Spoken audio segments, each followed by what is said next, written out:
Bonjour à tous et bienvenue à cette nouvelle vidéo de l'allemand pour les infos. Dans cette vidéo, nous allons voir les raisons pour lesquelles ton visa peut être refusé. En gros, ton visa pour l'Allemagne, ok?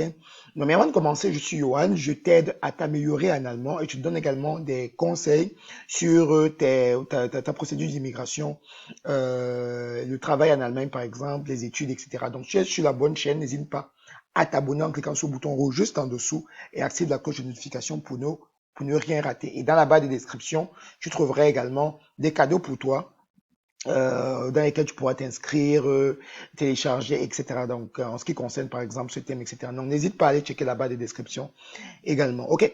Alors, pourquoi ton visa peut être refusé? La première raison, c'est au niveau du dossier incomplet. Par exemple, il manque un document. Le formulaire, par exemple, est mal rempli. La photo ne respecte pas les normes, etc. OK. Donc, il est très important que euh, tu puisses respecter cela. Ok, il faut que même si ton projet est sérieux, donc il suffit qu'un seul document soit oublié et ça peut entraîner un refus. Donc vérifie bien plusieurs fois la liste officielle des documents avant de déposer ton dossier. Ok, c'est très important qu'il ne faut pas qu'un document manque. Vérifie bien que les documents demandés sont bien certifiés, bien traduits, etc. C'est très très important. Le deuxième problème, ça peut être au niveau des ressources financières insuffisantes, par exemple. OK? Est-ce que l'administration peut, par exemple, considérer que tu n'auras pas assez d'argent pour payer ton loyer, ta nourriture et tes autres dépenses, etc. Et il y a des choses qu'on peut te demander. On peut te demander, par exemple, un compte bloqué, une prise en charge, des justificatifs de revenus.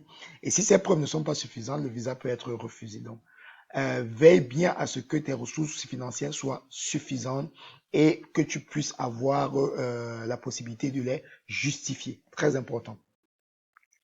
Le projet peut être crédible. Donc, par exemple, tu demandes un visa étudiant, mais tu n'arrives pas à expliquer ton choix d'études.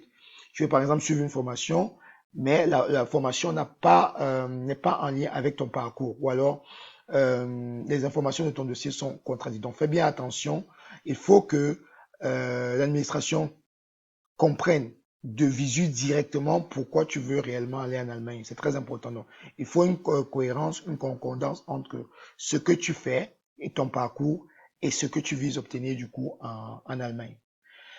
Et les doutes, par exemple, sur ton retour dans ton pays. Donc ça, c'est également un problème qui peut entraîner un rejet de visa. Donc si elle estime que tu risques de rester illégalement en Allemagne, elle peut refuser ta demande. Donc elle examine notamment ta situation professionnelle, ta famille, tes attaches dans ton pays et ton historique de voyage. Ok, donc tout ça, il regarde ça. Et s'il y a un peu de doute, par exemple, et donc le visa peut être refusé du coup pour cette raison. Donc fais bien attention à cela. Ok. Ensuite, l'assurance ou document non conforme. Donc, par exemple, un passeport qui est bientôt expiré, une assurance de voyage non valable, des documents falsifiés, ils entraînent automatiquement un refus. Donc, il est essentiel de vérifier que tous les documents sont valides et authentiques. Donc, faites très très bien attention à ça. Vérifie bien la validité de tes documents et que ces documents soient authentiques également. OK? C'est très important. Et donc, du coup, voilà, c'est ce que j'espère du coup que cette vidéo t'a aidé à comprendre les éventuelles raisons d'un refus de visa. Et si tu es intéressé, tu peux consulter du coup pour apprendre davantage sur la langue allemande.